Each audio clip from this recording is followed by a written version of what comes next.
Cooper, if you can talk from up here, so can I. We'll give it a shot. You don't need my permission. That's right. No, but I give you a good example. That's for sure. Did you ever think about the season of Lent? Because here we are, after all, the first weekend of the Lenten season. Did you ever think of Lent as a season of love? It's very interesting how Lent is always close in the calendar to Valentine's Day.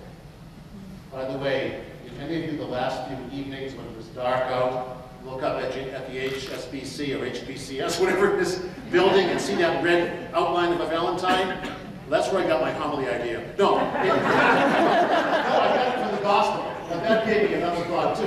The Valentine's Day is so close to Lent. Now, think about the word Lent for a moment, and what comes to mind? I won't ask you to shout it out now. Think of what comes to mind. Lent. I think for most people, when we think of the word Lent, we think kind of somber thoughts. After all, we've gone from the bright red and pink of our Valentines to the kind of more serious color of Lenten purple here. You know what I mean? And when we think of Lent, we think of repentance, we think of our sinfulness, we think of the ashes that we received, all of those kinds of things. We think of penance. We think of giving up things. And that's good. And the ashes are good. Because the ashes remind us of our creaturehood, that in one way, we, like the ashes, are part of God's creation, right? You've got the Creator and the created. That's an important distinction, isn't it? The Creator and the created. So among the created are you and I, mosquitoes and caterpillars, bats, dust, Labrador retrievers. All of this is creation. And then there's the Creator. And the Creator loves His creation. The Creator loves everything in creation except sin and evil, for which He's not responsible. We take the blame for some of that, and some just built into the way the broken universe is. So we think of all those kinds of things. But you know what? Another symbol of Lent, besides ashes, is the human heart. Maybe that's why Valentine's Day and God's big plan is so close to the beginning of Lent. Because Lent is a season of love. And so the heart, the human heart, healthy, alive, beating, is a beautiful symbol of what the Lenten season is all about. If you remember back to Ash Wednesday, if you had a chance to get to Mass on that day, you heard the reading from the prophet Joel, the first reading, when Joel said to the people of Israel, really, Joel speaking for the Lord, return to me with your whole, I'm going to do it again, you can fill in the line, you know what it is. Return to me with your whole heart. You're good. We didn't even practice that. Return to me with your whole heart, precisely. So Lent, in a way, is a season of the awakening of our hearts, and the awakening and the healing of our hearts. Our hearts being the symbol, really, and the source of our love. Now, what's this have to do with the Gospel of the Temptations? That's really where my homily came from. But there's a connection. At least I hope. You can tell me later if they got connected. When you think of Satan tempting Jesus in the desert at the very beginning of his ministry on earth, you see what's going on there is really a duel of wits. Satan trying to trick Jesus. And Satan is trying in the temptations to lure the heart of Jesus away from the heart of his Father. And you can see that he did not succeed. He went down in flames where he belongs. Jesus was able to outthink the devil in each of those things. To every question the devil asked, the Lord had an answer, a powerful thing. Satan wanted to tempt Jesus to claim control over everything, you know. He wanted in that second temptation that Jesus grab control of people in a manipulative way. And in the third one, really, that he tried to control his father's will. And Jesus said no to each one of those. Put the devil in his place, as we're called to do in the decisions we make. Really, Jesus quotes Deuteronomy, that first reading we had, basically telling the people, you know what? I'm going to live by the will of my Father, and I'm not going to be persuaded to go in any other direction. The heart of Jesus was always fully involved with the heart of his Father. This is a tacky thing, corny, and I'm going to regret that I said it later. Monsignor David will tell me, but there was an old song, it goes way back before you kids. The title was "My Heart Belongs to Daddy." Go ahead, laugh if you want to. It's okay. But you remember that song, some of you? Well, it was. I know. It's an oldie to you, and it's even a little oldie to me. But my heart belongs to my Father. That was the response of Jesus to Satan. You're not going to grab my heart and make into me something that I'm not and I don't plan to be. It's all about the Father. Now, scholars tell us that the reason the ministry of Jesus began with the temptations in the desert was that Jesus was going to face a whole lifetime, well, it was a short one, we started 3 years, of temptations. All kinds of temptations. Perhaps they reached their pinnacle in that scene, that powerful, touching, moving scene, the agony in the garden. You remember, Jesus is so frightened in his human nature. We never forget Jesus is fully human and fully divine. But we always see his humanness come through.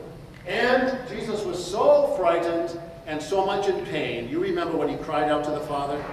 Father, take this cup of suffering away from me. Take it away.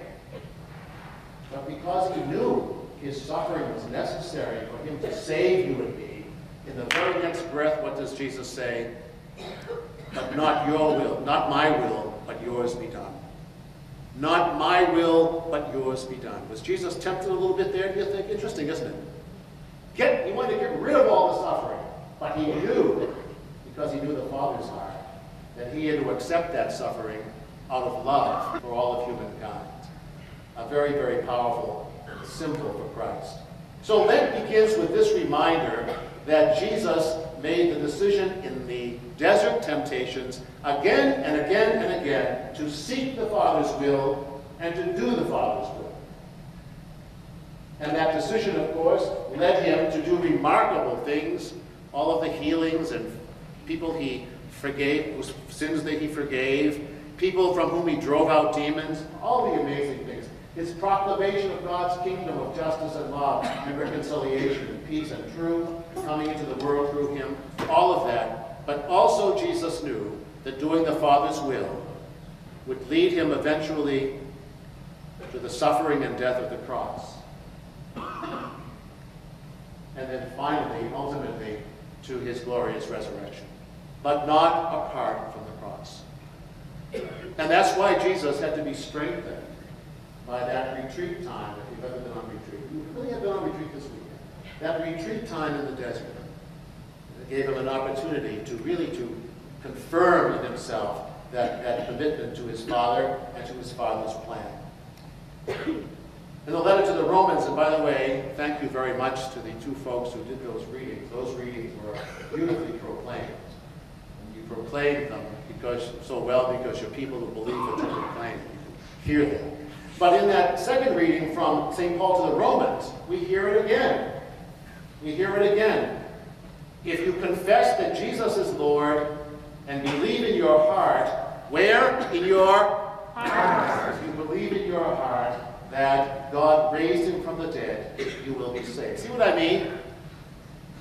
The readings of the first weekend of Lent are all about our hearts. The awakening and the healing and the strengthening of our hearts. I mean the heart of our faith, the heart of our lives as disciples of Jesus.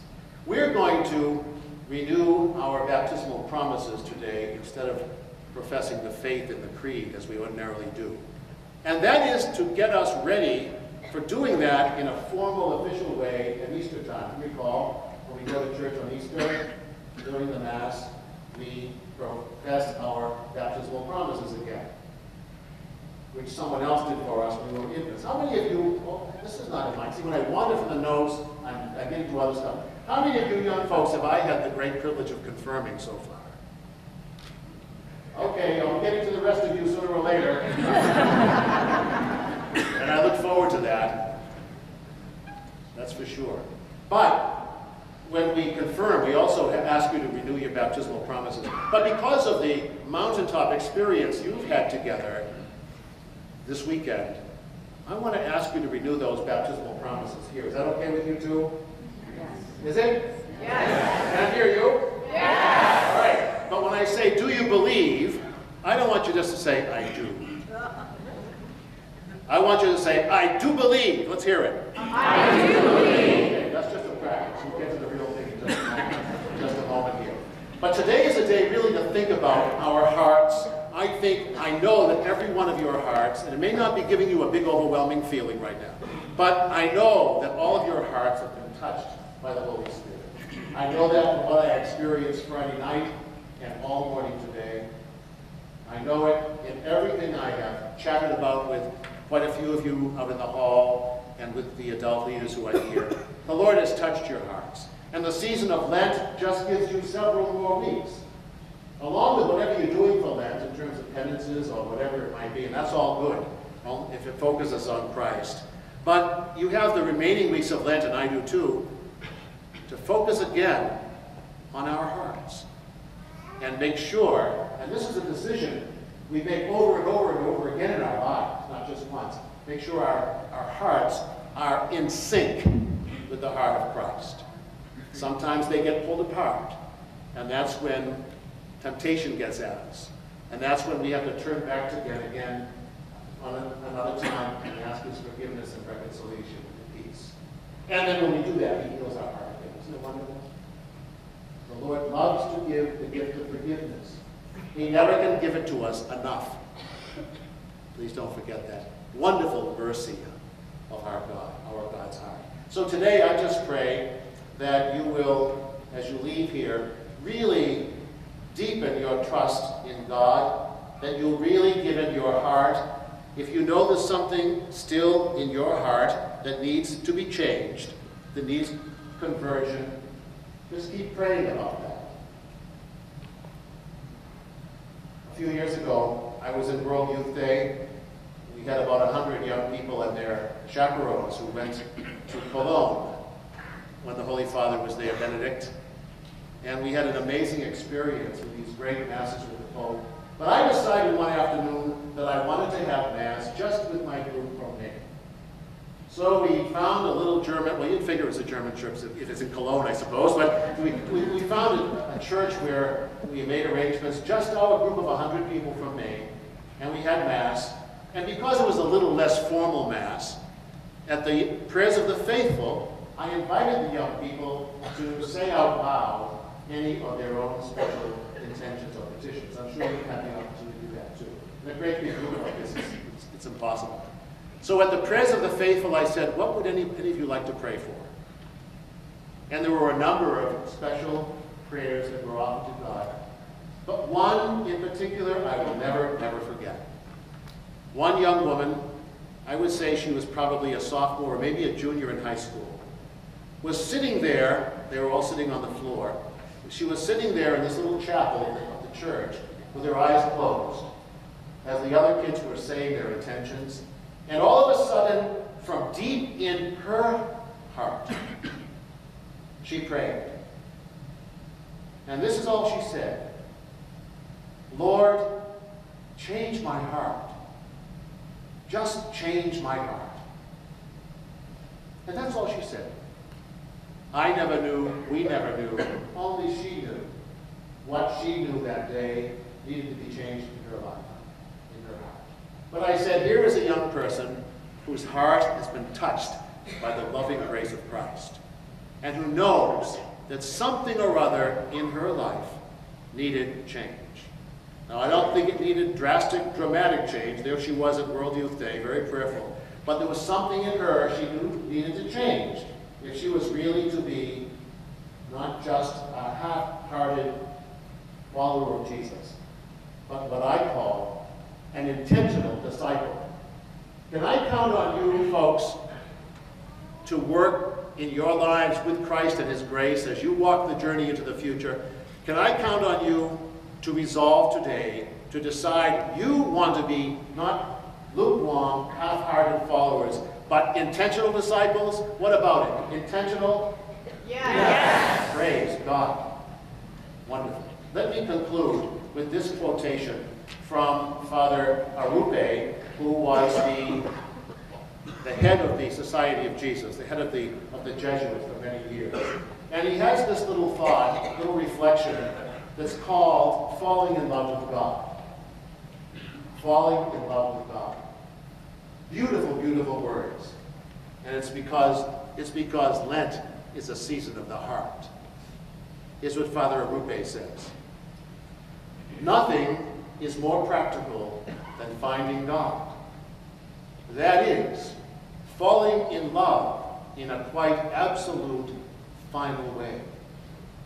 What you are in love with, what seizes your imagination, will affect everything.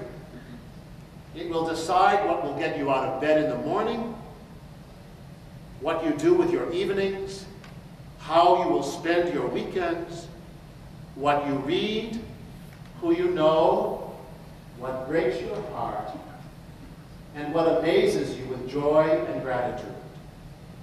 Fall in love, he says. Stay in love. And it will decide everything.